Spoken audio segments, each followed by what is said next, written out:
सभी को नमस्कार। आज हम डायबिटीज़ मेलाइटस या मधुमेह या शुगर के विषय में महत्वपूर्ण जानकारी प्राप्त करेंगे।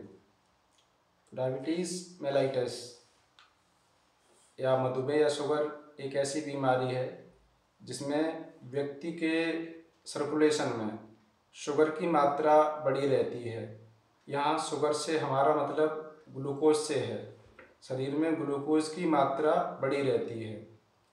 यह ग्लूकोज की मात्रा बढ़ी रहने से व्यक्ति का मेटाबॉलिक सिस्टम गड़बड़ा जाता है। इसकी वजह से व्यक्ति को कुछ लक्षण आते हैं। वह लक्षण क्या हो सकते हैं? उसको बार बार पेशाब आता है। व्यक्ति को बार बार पेशाब आता है। इस वजह से उसको ज़्यादा प्यास भी लगती है। बार बार पेशाब जाना, बार बार प्यास लगना। दूसरी बात, उसका वजन भी कम होने लगता है और उसको भूख भी अधिक लगती है। व्यक्ति सोचता है कि उसका वजन क्यों कम हो रहा है जबकि वो अच्छा खा रहा है, ज़्यादा खा रहा है। इसका कारण यही है कि उसके शरीर में शुगर की मात्रा बढ़ी हुई है। शुगर की बड़ी मात्रा को शरीर मेंटेन करने की कोशिश करता है। इसी वजह से व्यक्ति को ज़्यादा भूख लगती है और वह अधिक खाता है। इसके बावजूद भी उसका वजन कम होता जाता है। इसके अलावा अन्य लक्षणों में उसे यदि कोई घाव होता है तो वह घाव भरता नहीं है। शरीर में बार बार खुजली की शिकायत हो सकती है। आँखों के सामने अंधेरा सा आता रहता है। कभी कभी दिखना भी कम हो जाता है। हाथ पैरों में झुनझुनी आ सकती है और भी बहुत से लक्षण हैं जो होते हैं। तो डायबिटीज़ के विषय में हमें क्यों पता होना चाहिए, इससे क्या दिक्कत होती है, डायबिटीज़ का इलाज लेना क्यों ज़रूरी है, इसके विषय में और गहराई से बताना चाहेंगे। तो डायबिटीज़ की वजह से कॉम्प्लिकेशंस होते हैं। यह कॉम्प्लिकेशन व्यक्ति व परिवार के लिए काफ़ी नुकसानदायक होते हैं। व्यक्ति व परिवार की इकोनॉमिक कंडीशन खराब हो जाती है। बार बार जो कॉम्प्लिकेशन होते हैं उसकी वजह से मरीज़ को कई बार भर्ती करना पड़ता है या उसका जो ट्रीटमेंट कॉस्ट है वो भी बढ़ता जाता है। तो कॉम्प्लिकेशन में क्या होते हैं? कॉम्प्लिकेशन दो तरह के होते हैं, एक्यूट और क्रॉनिक। एक्यूट कॉम्प्लिकेशंस में व्यक्ति को 24 घंटे से 48 घंटे में दिक्कत होती है। तो एक होता है डायबिटिक कीटोएसिडोसिस।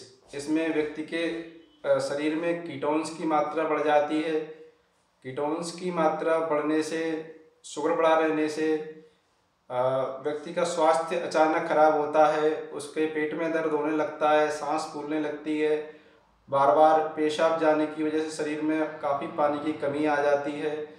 एक तरह से यह लाइफ थ्रेटनिंग कंडीशन है। इसकी वजह से व्यक्ति की मृत्यु तक हो सकती है। कुल मिला के पेशेंट को अस्पताल में भर्ती करना पड़ता है, जिसकी वजह से उसका काफ़ी समय, धन, दिमाग खर्च होता है। तो ऐसी स्थिति न बने, इसीलिए हमें डायबिटीज़ के विषय में जानना और समझना ज़रूरी है। दूसरी कंडीशन होती है हाइपरग्लाइसीमिक हाइपर ऑस्मोलर कोमा। यह ज़्यादातर वृद्ध लोगों में होती है।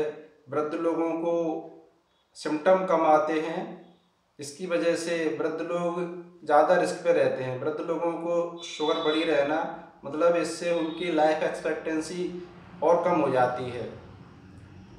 क्रोनिक कॉम्प्लिकेशंस पे आते हैं। क्रोनिक कॉम्प्लिकेशन सालों में होते हैं जिसके बारे में व्यक्ति को पता नहीं चलता। धीरे धीरे शरीर के अंग खराब होते जाते हैं। हमारा दिल होता है जिसे हम हार्ट भी कहते हैं। तो हार्ट से संबंधित बीमारियां होती हैं जिन्हें कार्डियोवास्कुलर कॉम्प्लिकेशंस से समझ सकते हैं। कार्डियोवास्कुलर कॉम्प्लिकेशंस में जो कोरोनरी वेसल्स हैं उसमें ब्लॉकेज होने लगते हैं, जिससे व्यक्ति को अटैक पड़ने की संभावना रहती है। दूसरी बात, जो हार्ट है, हार्ट की जो मायोकार्डियम है उसको भी नुकसान हो सकता है, जिसे इस्चेमिक कार्डियोमायोपैथी कहते हैं। कुल मिला के हार्ट की समस्या होने से व्यक्ति की कम उम्र में मृत्यु हो जाती है। किडनी की बीमारी की बात करते हैं तो किडनी की बीमारी हो जाती है, इसे क्रोनिक किडनी डिसीज़ कहते हैं। धीरे धीरे किडनी का फंक्शन कम होता जाता है। किडनी का फंक्शन कम होने से जो लाल रक्त कण हैं वह भी बनना कम हो जाते हैं, जिससे व्यक्ति को एनीमिया हो जाता है। शरीर में यूरिया का लेवल बढ़ा रहता है, जिससे उसके शरीर में थकावट, कमजोरी, बेचैनी रहती है। यूरेमिया की वजह से उसके शरीर के अंग और जल्दी खराब होने लगते हैं। अंत में व्यक्ति डायलिसिस पर जाता है और कुछ ही समय में उसकी मृत्यु हो जाती है। इसलिए ज़रूरी यह है कि हम शुगर को कंट्रोल रखें। इसके अलावा एक और कंडीशन है डायबिटिक फुट। व्यक्ति के पैर में अगर कोई घाव हो जाता है तो वह भरता नहीं है, उससे व्यक्ति काफ़ी प्रभावित रहता है। कई बार तो उस घाव के माध्यम से शरीर में काफ़ी संक्रमण चला जाता है, तो जानलेवा हो जाता है। इसके अलावा डायबिटिक रेटिनोपैथी होती है, जिसमें व्यक्ति को ब्लाइंडनेस तक हो सकती है। डायबिटिक न्यूरोपैथी होती है, व्यक्ति के न्यूरॉन्स में समस्याएं होती हैं। अंत में कुल मिलाकर यही कहना चाहूँगा कि डायबिटीज़ की बीमारी की वजह से व्यक्ति व परिवार का जीवन बड़े पैमाने पर प्रभावित होता है। यदि बच्चों को यह बीमारी है तो बच्चों का एजुकेशन इफेक्टेड होती है, वह पढ़ नहीं पाते हैं, बार बार बीमार होने की वजह से हॉस्पिटल जाना पड़ता है। कुल मिला के उनका जो पढ़ने का समय है व्यर्थ चला जाता है। दूसरी बात, बच्चों की कम उम्र में मृत्यु भी हो जाती है। महिलाओं की बात करते हैं, ज़्यादातर महिलाएं घरों में रहती हैं, गृहिणी होती हैं, तो वह अपना घर का काम ठीक से नहीं कर पाती। महिलाएं होती हैं जो बच्चों को पालती हैं, बच्चों पर ध्यान देती हैं, अपने पति की तरफ भी ध्यान देती हैं, बुजुर्गों की तरफ भी ध्यान देती हैं। कुल मिला के वह रीढ़ होती है पूरे परिवार की। तो महिलाओं को बीमारी हो जाए, महिलाएं मॉर्बिड हो जाएं या बीमार हो जाएं, तो उसकी वजह से पूरा फैमिली प्रभावित होती है। अगर घर में काम करने वाला व्यक्ति इस बीमारी से प्रभावित होता है तो उसकी वजह से घर की इकोनॉमिक कंडीशन खराब हो जाती है। और यदि बीमारी के रहते कमाने वाला आदमी पूरी तरह से लाचार हो जाए, वह जॉब पर ना जा पाए, तो और हालत खराब हो जाती है। तो कृपया करके डायबिटीज़ की बीमारी को होने से रोकें। यदि हो गई है तो समय पर इलाज लेते रहें। डायबिटीज़ की बीमारी को होने से कैसे रोका जा सकता है, तो इसके विषय में कहना चाहूँगा कि अपनी जो डाइट की हैबिट्स हैं वो चेंज करें।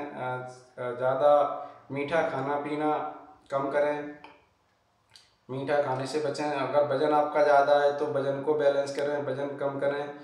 बॉडी मास इंडेक्स के अनुसार जो व्यक्ति का वज़न है 17 से 25 के बीच में होना चाहिए। 17 से 25 या बॉडी मास इंडेक्स की लिमिट है। इसके अलावा आप कुछ एक्सरसाइज भी करते रहें।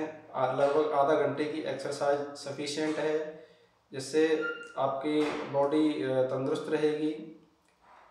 इसी के साथ यह टॉपिक मैं यहीं ख़त्म करता हूँ। धन्यवाद।